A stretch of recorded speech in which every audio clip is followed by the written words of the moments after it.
ஜெமினின்னு ஒரு படம் சார். அந்த இவங்க ரொம்ப கேப் எடுத்துக்கிட்டு படமே பண்ணல, பெரிய ஒரு கேப் விட்டாங்க. திடீர்னு மறுபடியும் சார் கூப்பிட்டு விக்ரம் பழக்கமானார். பழக்கம் சார்னா அப்படின்னா விக்ரம் கூப்பிடுங்க, அவர் சரண்யை வர சொல்லுங்கன்னார்.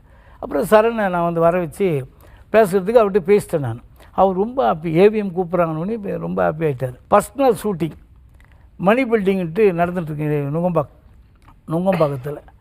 அந்த ஷூட்டிங்கில் நாங்கள் வந்து தந்தி கந்தியில் நியூஸ்லாம் கொடுத்துட்டு அங்கே மதியானத்துக்கு மேலே அங்கே போனேன்.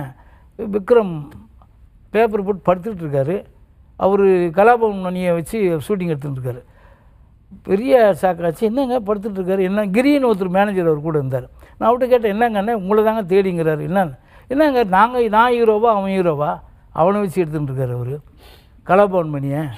அதனால் எனக்கு உடன்பாடு இருந்தேன் அப்படின்ற மாதிரி பேசினார். அதனால் உடனே சார்கிட்ட பேசினேன். சார் இது மாதிரி ஒரு விஷயம் இது மாதிரி சொல்கிறாரு அப்படின்னு சொன்ன உடனே அவர் கூட்டிகிட்டு வாங்கினார். விக்ரம் கூட்டிகிட்டு அங்கே போகணும்.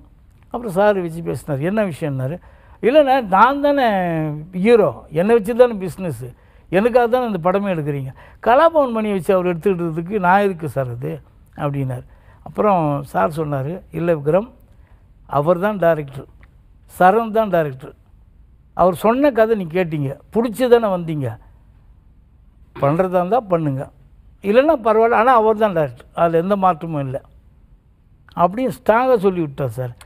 அதுக்கப்புறம் விக்ரம் சார் பேசும்போது என்ன சொன்னாங்க, சார் நீ பணம் போடுறவங்க உங்களுக்கு ஓகேன்னா எனக்கு ஓகே சார், நான் பண்ணி கொடுக்குறேன்னு. அதுக்கப்புறம் முடிச்சு கொடுத்தாலும் அந்த படம் மிகப்பெரிய ஹிட் ஆச்சு.